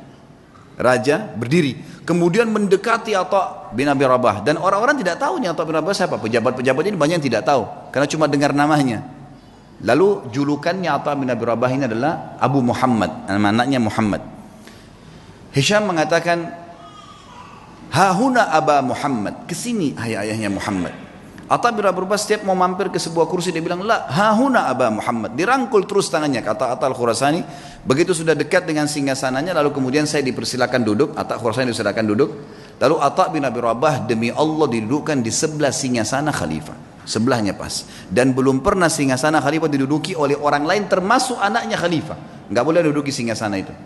Hisham mengajak Atha bin Rabah yang luar biasa begitu kehidupannya tadi, kondisinya duduk di sebelahnya. Lalu kata Hisham, ya Aba Muhammad, ada hajat apa? Kata dia, ada hajat saya.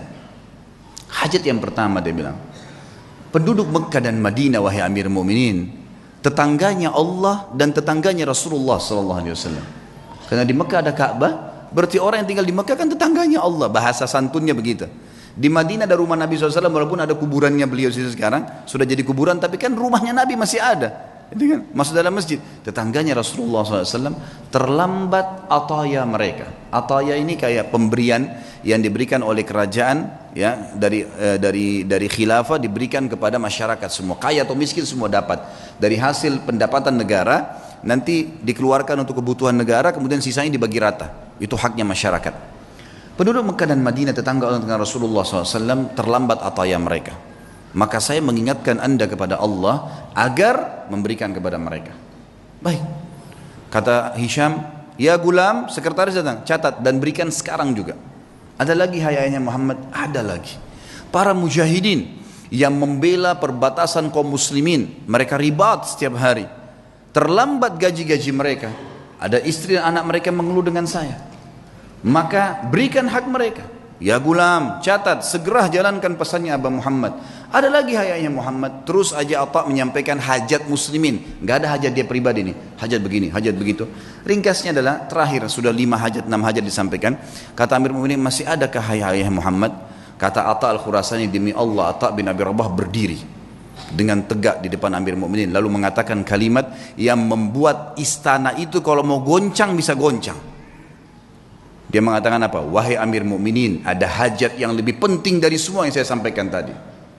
Kata Hisham, apa itu wahai Atha? Aba Muhammad, apa itu? Ini orang-orang kaget, belum pernah ada orang khalifah duduk, dia berdiri depannya dan dia menunjuk nih, ada hajat yang lebih penting. Kata dia, apa itu hai ayah Muhammad? Demi Allah wahai Amir Mu'minin, kau dilahirkan di muka bumi ini sendirian, dan kau juga akan mati sendirian, dan kau akan dihisab oleh Allah sendirian. Demi Allah, semua yang kau lihat di sekitarmu ini tidak bermanfaat buat kamu, maka bertakwalah dengan Allah. Hisham bin Malik menangis, waktu itu menangis luar biasa sambil memukul tongkatnya.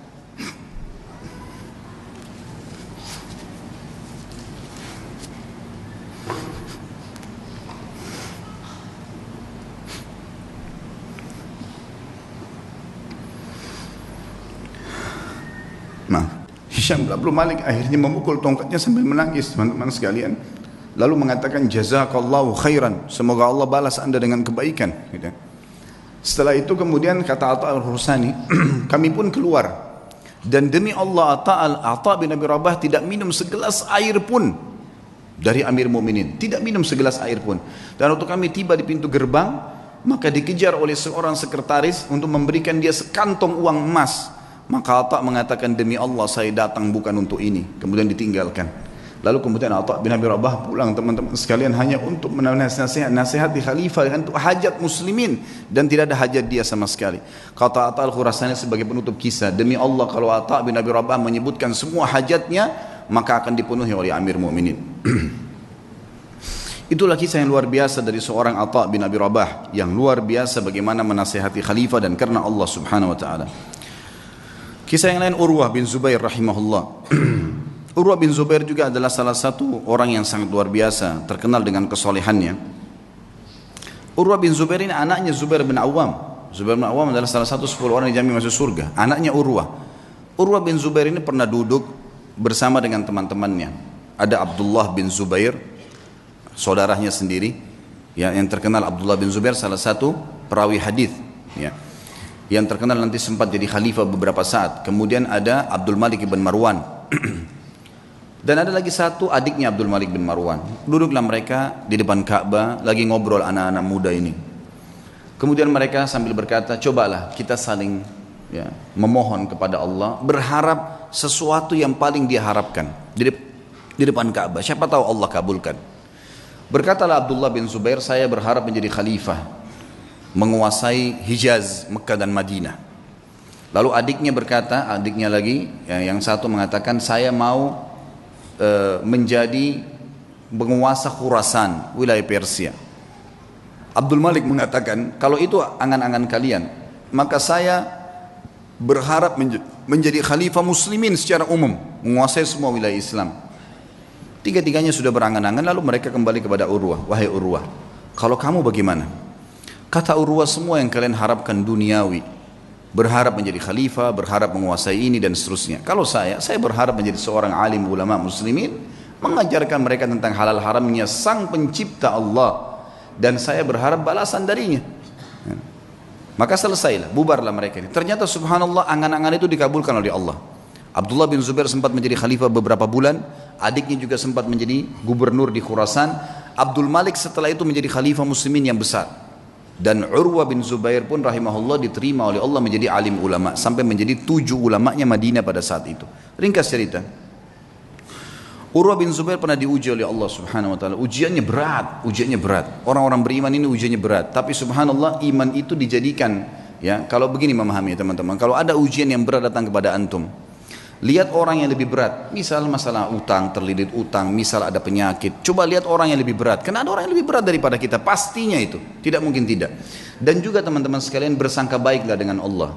Kata Nabi SAW dalam sebuah hadis Bukhari, hadis Qudsi, kata Allah SWT, ana inda dhanni abdi bi, saya sesuai dengan prasangkaan hambaku. Maka kita harus tahu teman-teman sekalian, kalau Allah sedang mencoba kita, berarti dengan cobaan tersebut Allah sedang mencintai kita. Karena kalau tidak sedang dicoba, kita akan jauh dari ibadah.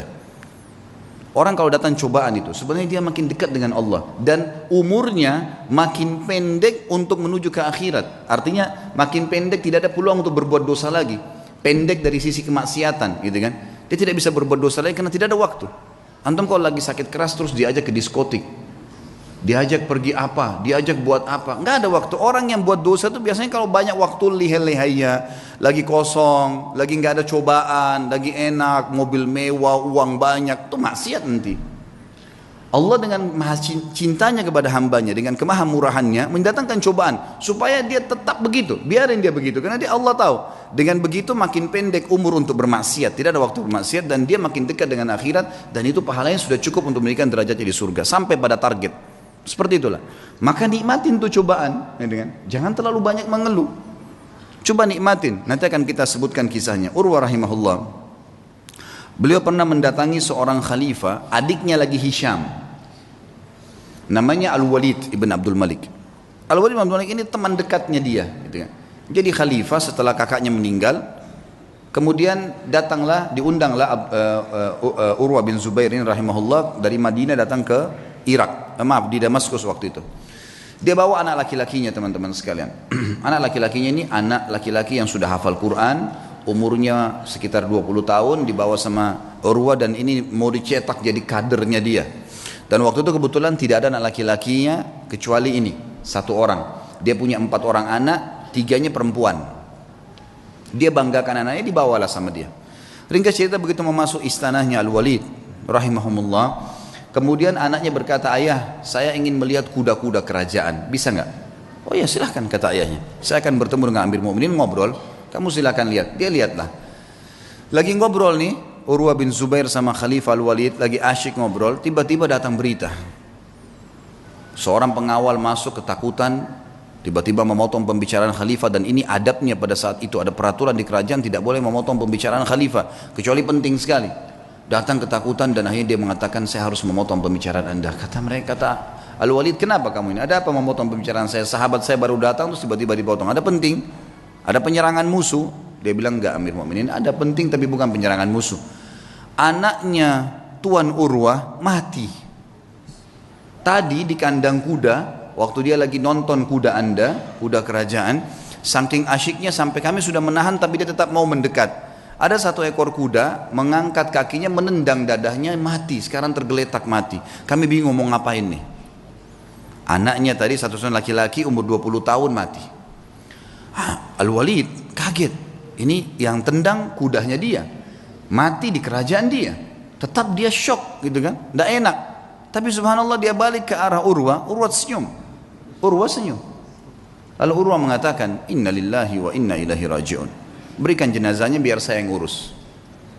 Dengan sangat tenang dia turun dari Duduk tadi bersama khalifah, dia lihat jenazah anaknya, ditutup matanya, diuruslah jenazahnya sama dia, dimandikan. Kata perawi kisah ini, tidak ada setetes pun air mata yang jatuh dari matanya Urwah. Dia urus jenazahnya, selesai. Kemudian dia bilang sama Walid, saya mau turunkan anak saya di kuburan sendiri. Baiklah, turun. Begitu turun, subhanallah, di kuburan. Dalam kisah ini dikatakan, ada satu penyakit teman-teman. Penyakit ini saya tidak tahu dalam bahasa Indonesia, tapi dalam bahasa Arab disebutkan gargarina namanya. Gargarina ini penyakit harus amputasi, nggak bisa enggak. Kalau kena itu biasa ada di jenis-jenis tanah tertentu. Jadi orang turun tidak pakai sendal, di zaman dulu itu bisa kena dan itu tidak ada obatnya zaman dulu. Harus dipotong. Dia membusuk tiba-tiba kakinya. Urwah rahimahullah begitu turun, taruh jenazah anaknya, begitu sudah keluar, pas keluar kakinya kena gargarina itu. Kena penyakit, tiba-tiba membusuk, ya kalau kita mungkin bonyok gitu ya, sudah mulai menghitam, tiba-tiba dalam sekejap. Lalu waktu Urwah mau jalan nggak bisa, dicek ada tabib, ada Walid datang situ, khalifah juga lihat ini kenapa nih, panggil tabib, kata ini kena gargarina. Apa solusinya? Harus dipotong. Dalam waktu yang sama nih, anaknya baru mati ditendang kuda, dikubur pada saat itu, dia pun kena penyakit ini, harus potong kakinya. Amir Mu'minin Walid bilang, coba tanya jalan keluar ada obat? Nggak ada, ini nggak ada lain. Baiklah. Kata Urwah waktu ditanya, bagaimana Urwah? Senyum. Inna lillahi wa inna ilaihi raji'un. Udahlah, potong aja. Potong kaki ini, bukan potong daging biasa. Ya, potong aja. Baiklah. Kata Amir Mu'minin, baiklah kalau gitu. Sampai taruh Urwah bin Zubair di ruangan yang paling leks di istana ini. Dan lakukan pemotongan di sana. Taruhlah sebuah tempat yang mewah segala, tabibnya datang. Tapi dia bilang, wahai Tuan Urwah, kita ini akan memotong daging Anda dan tulang Anda. Tradisi kami adalah harus pasien mabuk, minum khamr, tidak sadar, baru kami potong. Kalau enggak bisa. Kata Urwah, demi Allah saya tidak pernah nyentuhkan setetes pun di tenggorokan saya yang haram. Masa sekarang saya mau, begitu cobaan datang saya mau pakai minum ini? Enggak bisa. Lalu apa solusinya? Pokoknya jangan pakai ini. Musyawarah sama Walid, ya Amir Mu'minin, bagaimana nih? Tamu Anda nggak mau minum khamr, kita nggak ada solusi lain. Pikirin cari jalan keluar, tapi yang penting aman. Gak lama kemudian datang tabibnya bawa 10 orang laki-laki semuanya bodyguard, kekar semua badannya. Kata Urwah, untuk apa nih? Untuk pegang Anda nih. Nggak ada solusi lain, harus pegang, nggak boleh bergerak. Ini daging sama tulang saya akan potong. Gerak sedikit ini sudah salah. Kata dia, saya tidak perlu sama mereka. Lalu apa jalan keluarnya, wahai Tuan? Kaki Anda harus dipotong, kalau enggak nyebar ke seluruh tubuh. Saya akan bertasbih dan bertahlil, berzikir kepada Allah. Kalau kau lihat wajah saya sudah merah, potong kaki saya. Kata tabibnya, ya sudah. Mau apa ini? Enggak ada solusi lain. Baiklah. Suruh keluar semua. Lalu kemudian mulailah tabib ini menyuruh 2 orang pendampingnya untuk menyiapkan segala yang berhubungan dengan kebutuhan untuk memotong itu. Lalu Urwah mulai tutup matanya sambil subhanallah, walhamdulillah, wala ilaha illallah, wallahu akbar. Direnungi dalam hati, diresapi. Dan betul wajahnya berubah jadi merah. Memerah. Kata tabib, betul saya lihat wajahnya merah, saya potong kakinya.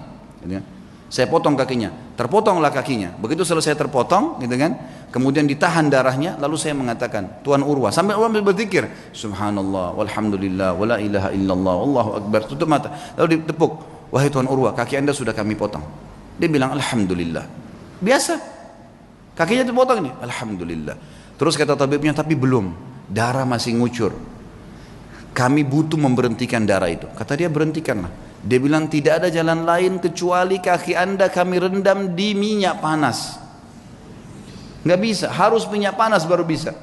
Minyak panas langsung membuat itu berhenti darahnya. Dia bilang, lakukanlah. Saya akan berzikir lalu lakukan. Dia baca subhanallah, alhamdulillah. Kalau wajah saya memerah, tutup. Tapi subhanallah manusia, begitu dia berzikir, ditaruh minyak panas, dia sempat teriak sebentar lalu pingsan. Urwah rahimahullah terkenal teman-teman sekalian tidak pernah meninggalkan rubu' Al-Quran. Rubu' ini 10 juz setiap hari. Selalu bacaannya, tidak pernah tertinggal. Dalam kisahnya dikatakan dalam 3 hari khatam Quran, selalu bacaannya.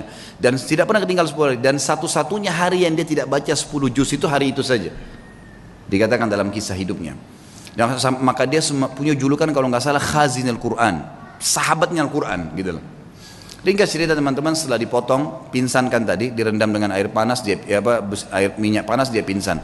Setelah dia bangun dia bilang, mana telapak kaki saya? Didatangkan, orang semua heran kenapa dia bilang minta kakinya, diambil sama dia lalu diangkat sama tinggi lalu dia bilang, demi Allah selama 40 tahun, itu umurnya Urwah 40 tahun, selama 40 tahun belum pernah sekalipun saya gunakan kau ke tempat yang haram, dan saya bersyukur kepada Allah karena kau dikembalikan padanya dalam kondisi kau suci. Tidak pernah satu kali pun ke tempat yang haram. Dia berikan kesaksian terhadap dirinya. Dan ini boleh diucapkan kalau seorang mukmin yakin dengan apa yang dia lakukan. Gitu. Baiklah. Kemudian setelah itu dia pulang ke Madinah, teman-teman sekalian. Tentu sebelum pulang ke Madinah, Amir Mukminin ini bingung gimana caranya meringankan bebannya Urwah nih, supaya dia bisa tenang. Subhanallah, di hari yang sama dengan hikmah Allah, ada suku Arab datang, Badui. Mereka kelihatan dari padang pasir, kondisinya sangat susah gitu. Masuk, ada satu di antara mereka matanya buta, ditopang oleh teman-temannya. Begitu masuk kata Al-Walid, apa cerita kalian nih? Dari mana kalian? Kami dari kampung ini kami butuh ini dan seterusnya. Terus ini yang buta kenapa nih? Ceritalah. Al-Walid ini bilang saya tidak tahu kenapa saya tanya. Kata yang buta itu, wahai Amir Mukminin, saya pemimpin mereka. Saya kepala sukunya. Dan saya ini Amir Mukminin adalah orang yang paling sehat dulunya. Mata saya sehat, orang yang paling kaya dan paling banyak keturunan saya. Tapi keadaannya sekarang jadi begini. Kata Amir Mukminin, memang apa ceritanya kamu nih? Dia bilang ceritanya begini Amir Mukminin. Satu malam saya sedang jalan sama istri sama anak saya semua sama dayang-dayang saya. Jumlahnya banyak nih, ratusan orang. Semua harta saya bawa. Saya mau pindah kota. Kami turun di sebuah lembah, tiba-tiba waktu lagi tidur malam, ada banjir nggak tahu dari mana di padang pasir tuh lembah, mengangkat semuanya, kemah-kemah, harta, unta-unta, semua anak istri saya mati semuanya, terbawa dengan air, banjir tiba-tiba, nggak tahu dari mana. Ini kisah nyata, semuanya hilang.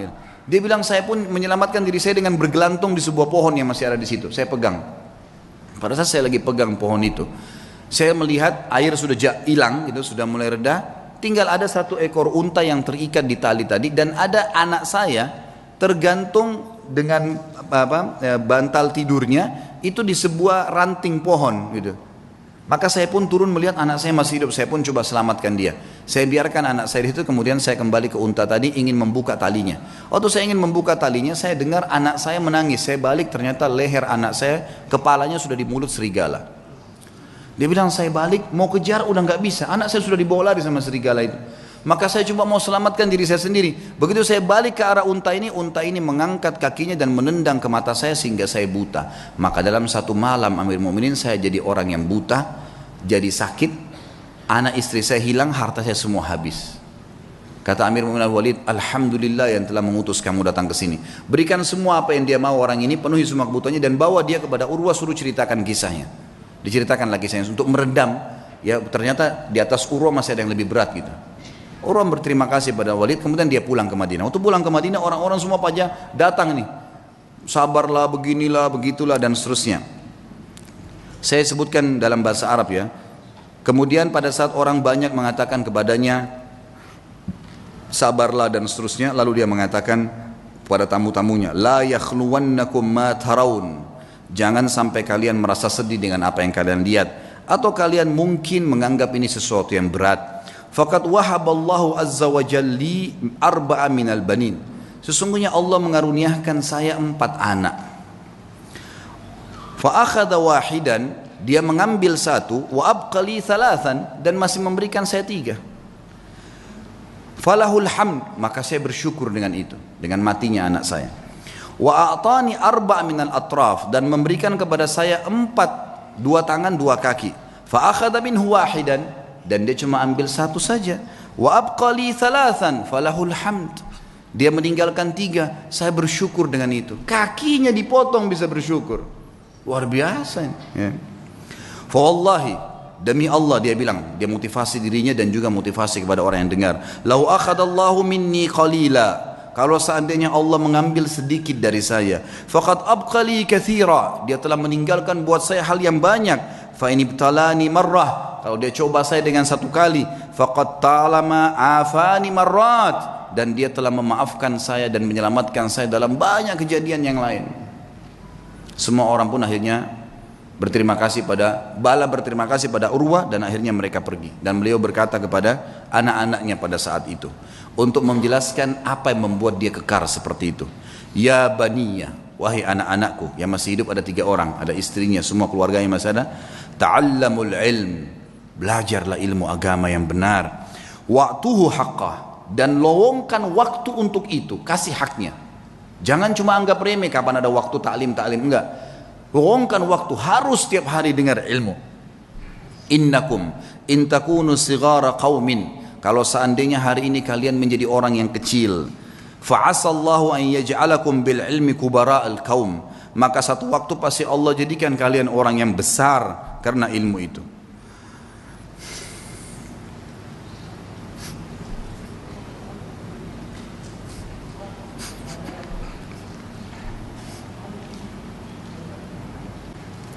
Wa saw'ata hal fid dunya akbah min syaikhin jahil, dan sungguh buruk sekali, apakah ada yang lebih buruk dari orang tua yang bodoh gitu, tidak mengerti agamanya. Lalu beliau berkata juga, iyyakum antaraw sadaqata annaha sadaqatun bal i'tabaruha hadiyah. Hati-hati, jangan pernah kalian melihat amal yang kalian kerjakan atau sedekah yang kalian keluarkan adalah sedekah yang kalian anggap remeh, tapi jadikanlah sedekah itu sebagai hadiah tahdilillahi azza wa jal, yang kalian berikan hadiah kepada Allah subhanahu wa ta'ala. Wala yahdiyanna ahadukum lillah, dan janganlah kalian memberikan hadiah sesuatu untuk Allah. Yastahi an yahdiyahu li azizil qaum, yang dia malu untuk memberikan kepada terhormatnya kaum atau pejabatnya satu kaum. Fa inna Allah azza wa jal azzu wa akramul kurama, karena Allah itu adalah zat yang paling pantas untuk dimuliakan, dan dia adalah zat yang paling layak dan paling pantas untuk memberikan balasan yang lebih mulia. Wa haqqu an takhtar li hadiyatikum, dan yang paling pantas kalian berikan hadiah yang terbaik dari kalian. Kemudian beliau mengatakan, ya baniya, wahai anak-anakku, idza ra'aitum min rajulin fi'latal khair, kalau kalian melihat dari seseorang perbuatan baik darinya, fa'ammilu bihi khaira, maka pasti jadikan orang itu baik, sangka baiklah kepada orang itu. Wa in kana fi nadarin nasi rajulus su', walaupun dia di mata orang dianggap buruk, fa innalaha akhwatun amsalihah, karena perbuatan baiknya itu pasti punya saudara-saudara kebaikan yang lain. Wa idza ra'aitum min rajulin fi'latal syarr, kalau kalian melihat perbuatan buruk dari seseorang, laki-laki atau seseorang, fahdharuhu, hati-hatilah dari orang itu. Wa in kana fi nadarin nasi rajulun khair, walaupun di mata manusia dia adalah orang yang baik. Fa innalaha akhwatun amsalihah, karena perbuatan buruk itu punya saudara-saudara yang ikut dengannya. Wa'lamu, ketahuilah, annal hasanati tadullu ala akhawatiha, bahwasanya semua kebaikan-kebaikan akan mendatangkan saudara-saudaranya. Wa annas sayyiati tadullu ala akhawatiha, dan seluruh dosa-dosa juga memiliki saudara-saudaranya. Masih ada waktunya? Baik, kisah Sufyan ats-Tsauri rahimahullah.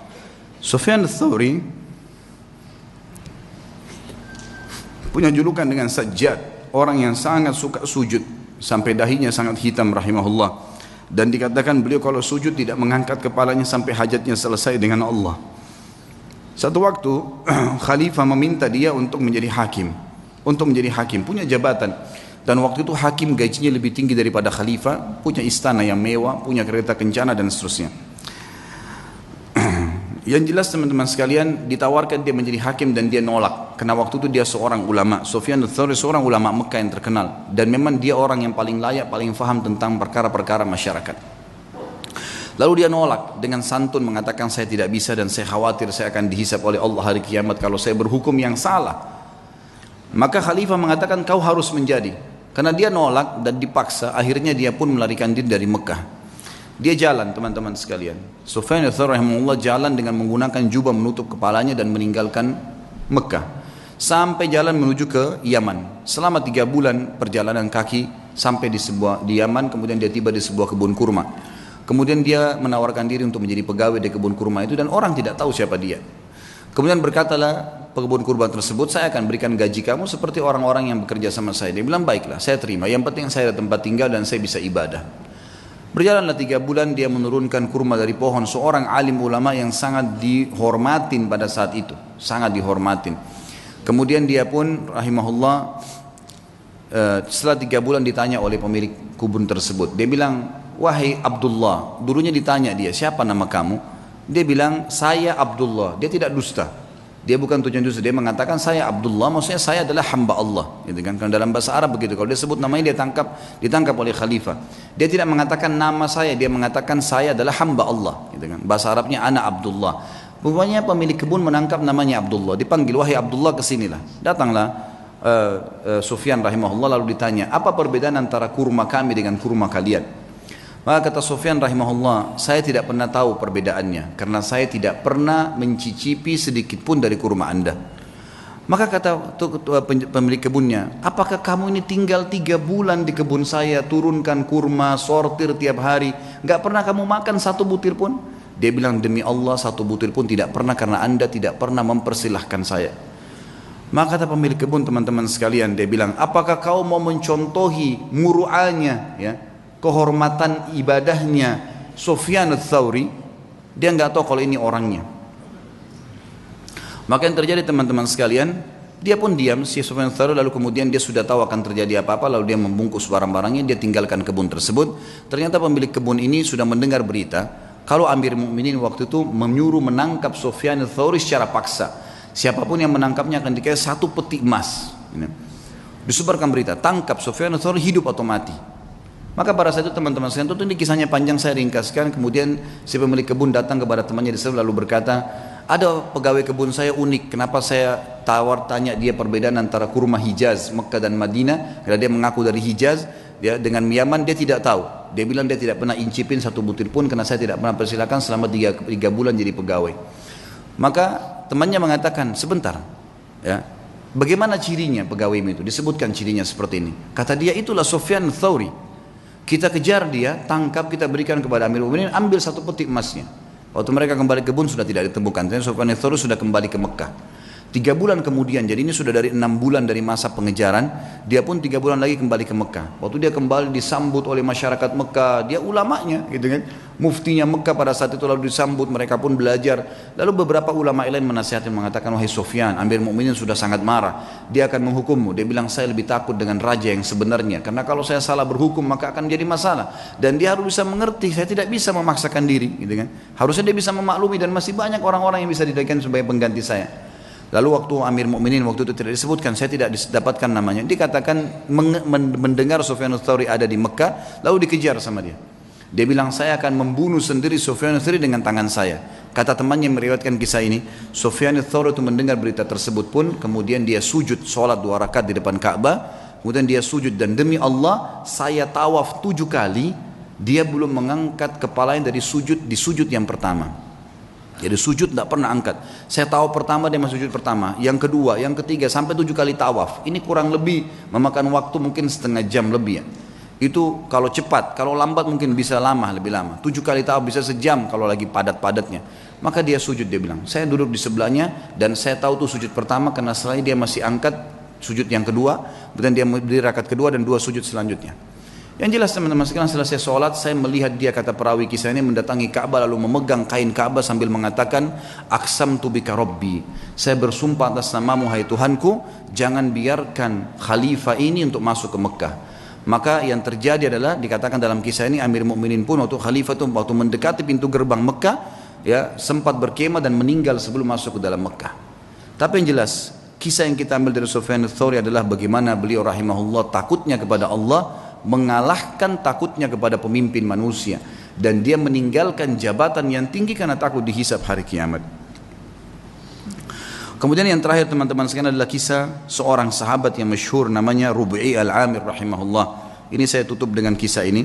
Rubai bin Amir rahimahullah adalah seorang ulama, bukan seorang ulama, salah satu pasukan perangnya Sa'ad bin Abi Waqqas, yang akan masuk, yang diutus oleh Sa'ad bin Waqqas untuk mendatangi, ya, Rustum. Rustum ini adalah panglima perangnya Romawi, Persia, panglima perangnya Persia.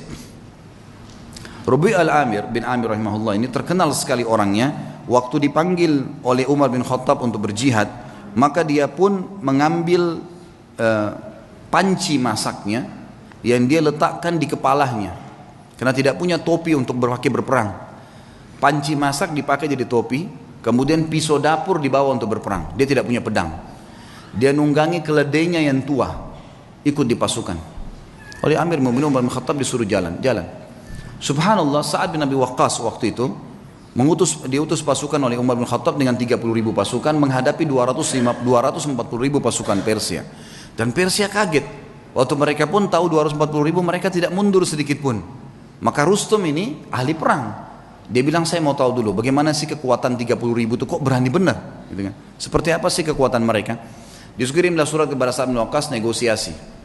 Datanglah 1-2 orang terus menerus negosiasi dan semuanya hampir sama perkataannya. Tapi yang paling pertama datang adalah Rubi'i bin Amir rahimahullah radhiyallahu anhu. Sahabat Nabi yang mulia ini datang dengan keledainya. Gitu kan?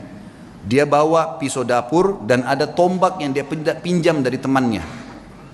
Dia datang, begitu tiba di istana, kata Rustum, buat dia tidak masuk ke istana kecuali sudah hormat dengan saya, dan hiasi semua istana ini dengan emas. Semuanya, pintu gerbangnya hiasi dengan emas, semuanya taruh harta-harta gelimpangin gitu. Buat mereka mau tahu gila harta enggak ini? Semuanya, bantal-bantal semua singgasana hiasi dengan emas, semuanya taruh emas, geletakin emas di sana sini. Dibuat semewah mungkin. Waktu datang Rubi'i radhiyallahu anhu, begitu melihat kejadian tersebut, dia turun dari keledainya, lalu dia mengatakan, bagaimana dengan undangan kalian? Kata mereka, kau tidak bisa masuk kecuali kau harus menghormati Rustum. Mengatakan, wahai Rustum yang terhormat, saya pamit mau masuk. Kata Rubi'i, saya tamu dan saya yang harus dipamiti untuk masuk, bukan saya yang pamit. Lalu Rubi'i melihat di situ ada tikar permadani, di atasnya banyak emas. Sama beliau disingkirin emasnya, permadana itu diambil, dipotong pakai pisaunya dia, dibelah dua. Diambil, ditaruh di keledainya, dianggap sebagai ghanimah, harta rampasan perang, ditaruh sama dia. Kemudian dia mengatakan, ini pembukaan harta rampasan perang kami kalau kau tidak buka pintu gerbang. Sendirian. Dan Rubai ini perlu anda tahu, orangnya pendek, kecil, bukan orang yang tinggi kekar. Orang-orang Persia waktu itu tinggi besar, kekar-kekar semuanya. Diberitakan ke dalam. Kata Rustum, baiklah, tutup pintu gerbang, buka sedikit saja, supaya dia masuk tunduk kepada saya. Diperintahkan masuk, pintu gerbang dibuka sedikit. Memang tidak bisa orang masuk, harus tunduk. Maka Rubi'i lihat, subhanallah, Allah memberikan orang beriman itu hatinya bisa melihat, ya. Dia bisa membaca, namanya firasatul mu'min. Maka dia lihat, ini pasti ada tipu daya nih. Yang dia lakukan, dia balikkan pantatnya dia balikkan keledainya, lalu dimasukkan dari balik belakang, ya. Sehingga yang tadinya dia harus tunduk, ini dibalik, jadi bokong yang di belakang. Dilaporkan ke Rustum, ini yang dilakukan sama orang ini. Malah sekarang dihinain. Lalu dia naik keledainya, dia jalan. Subhanallah, tuh dia jalan, dia tidak turun dari keledai. Keledainya dimasukkan di istana Rustum dengan karpet-karpet yang mewah. Pisau dapurnya dipakai, bolong-bolongin bantal itu semua, bantal-bantal yang mewah. Semua ini karpetnya ditusuk-tusuk dengan tombaknya sama dia. Sampai tiba depan Rustum.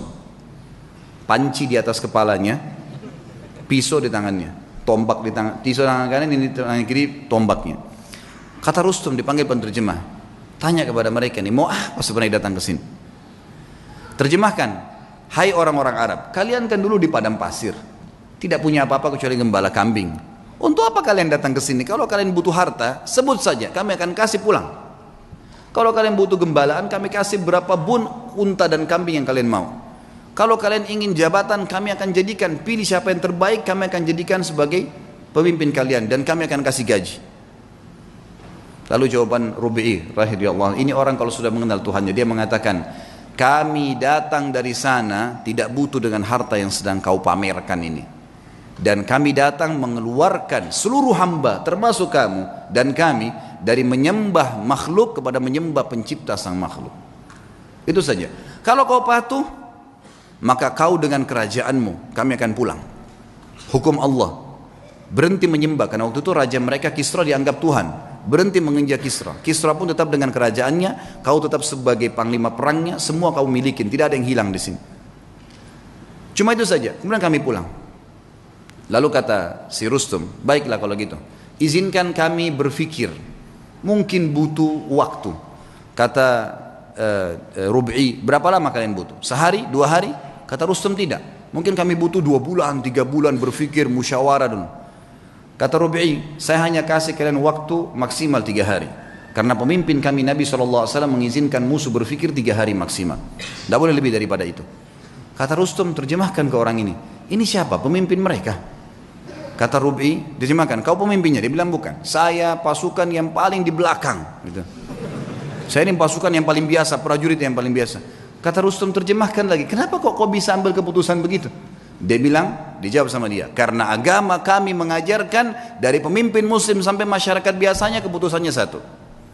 Kalau saya sudah berikan amanah, keamanan, semua harus patuh terhadap pemimpin saya. Muslim semua begitu. Kami satu jasad.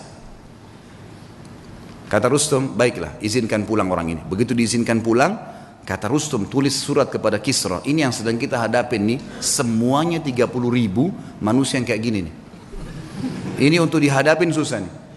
Gak bisa, keras, tegas, dan memang maunya, gak bisa. Harus begitu.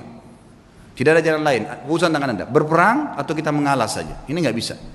Karena Kisra nggak berhadapan sama pasukan muslimin, dianggap kuat, udahlah pasukan, perang aja, lawan, gitu kan.